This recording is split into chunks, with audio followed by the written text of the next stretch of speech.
भगवान की कृपा प्राप्त होती है, साथ ही में भगवान की भक्ति भी और भगवान का प्रेम भी प्राप्त होता है। तो आज ओढ़न षष्ठी नामक पर्व है जो पुरी में मनाया जाता है और जो भी इस्कॉन के मंदिर हैं वो सभी में मनाया जाता है। जब शरद ऋतु प्रारंभ होती है, शरद पूर्णिमा से प्रारंभ होती है, उसके बाद में एक महीने बाद फिर उससे तेज सर्दी शुरू होती है, जिसको बोलते हैं शीत ऋतु।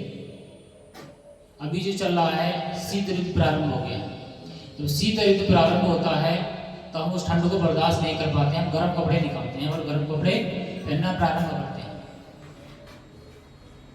उसी क्रम में पुरी के जो भक्त हैं और इस्कॉन के जो भी भक्त हैं, भगवान के प्रति अपना प्रेम प्रकट करते हुए और भगवान को एक मूर्ति और एक पत्थर की मूर्ति या काष्ठ की मूर्ति ना मानते हुए भगवान को जीवित सदचित आनंद स्वरूप मानते हैं।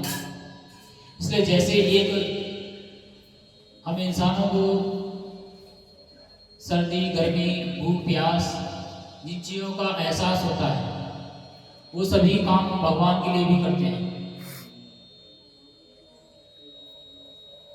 तो उसी क्रम में डेली भगवान को भोग लगाया जाता है, जल अर्पित किया जाता है, स्नान कराया जाता है, वस्त्र धारण कराया जाता है, उनका श्रृंगार किया जाता है, अलंकार धारण कराए जाते हैं। गर्मी में भगवान के लिए पंखा चलाया जाता है, वैसे शीत ऋतु में भगवान के लिए गर्म कपड़े और गर्मी का प्रबंध किया जाता है, जिससे कि भगवान को सर्दी न लगे।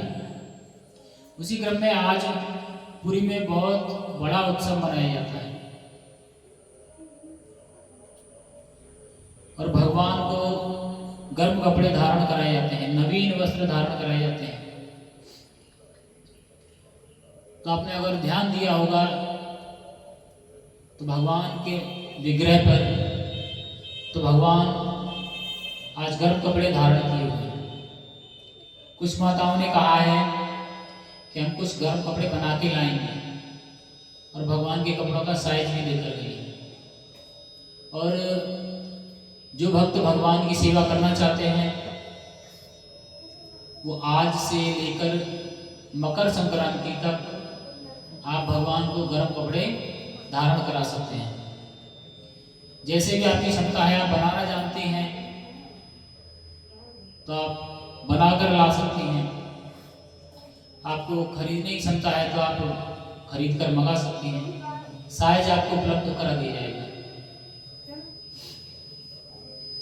तो कल मैंने आपको कथा सुनाई थी कि किस तरह से भगवान वस्त्रों की सेवा स्वीकार करते हैं और एक भक्त के माध्यम से बताते हैं कि अगर उन्हें कुछ भी कहना होता है तो वो या तो स्वप्न के माध्यम से या प्रत्यक्ष माध्यम से, जैसे भी उनकी इच्छा होती है, जैसी हमारी क्षमता होती है उस हिसाब से वो हमें अवगत कराते हैं।